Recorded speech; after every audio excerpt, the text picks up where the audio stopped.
გამოკითხვებში მმართველი პარტიის ფიდესისადმი მხარდაჭერის კლებასთან და ოპოზიციური ჯგუფების გაძლიერების ფონზე ორბანმა ანტიუკრაინული კამპანია გაამწვავა. უნგრეთის სავსეა უკრაინის ევროკავშირში გაწევრების წინააღმდეგ მიმართული სამთავრობო ბილბორდებით, რომლებზეც გამოსახულნი არიან ევროპის სახალხო პარტიის ლიდერი მანფრედ ვებერი, ევროკომისიის პრეზიდენტი ურსულა ფონ დერ ლაიენი და უკრაინის პრეზიდენტი ვოლოდიმირ ზელენსკი.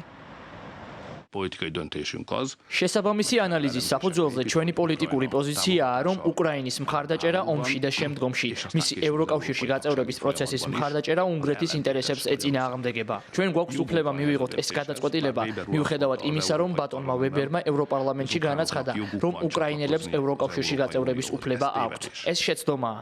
უკრაინელებს აქვთ უფლება მიმართონ ევროკავშირს, ხოლო ჩვენ, ვინც ვართ მისი წევრები, გვაქვს უფლება მივიღოთ გადაწყვეტილება კი ან არა. ესაა ვითარების სწორი აღწერა. მე არ ვიღებ არანაირ ზეწოლას, არც გარედან და არც უნგრეთის არმიიდან, რომელსაც სურს ქვეყნის პოლიტიკური ხელმძღვანელობა, არა უნგრეთის, არამედ უკრაინის ინტერესების გათვალისწინებით წარმართოს. ამასთან ვიქტორ ორბანი თავის მთავარ პოლიტიკურ მეტოქეს პიტერ მაგიერს და მის სამხედრო მრჩეველს კიევთან მოღალატეობრივი შეთანხმების დადებაშიც ადანაშაულებს, რაც მისი თქმით უნგრეთის მთავრობის დამხობას და მის ნაცვლად პროდასალური პროუკრაინული ადმინისტრაციის მოსვლას ისახავს მიზნად.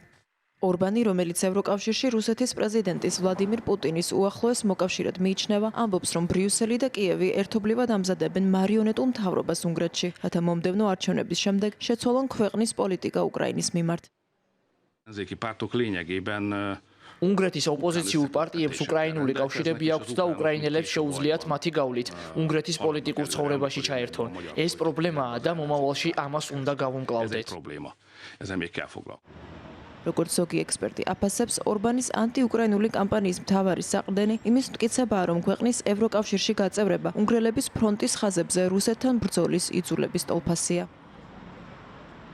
თუ უკრაინას ევროკავშირში გაწევრების უფლებას მივცემთ, ჩვენ მივიღებთ ომს, ხოლო თუ ომი დაიწყება, ამას მოჰყვება შეიარაღებული შეტაკებები. ჯარისკაცები ფრონტზე წავლენ, დაიღუპებიან და კუბოებში დაბრუნდებიან ომიდან, რომელთანაც ჩვენ არაფერი გვაქვს საერთო.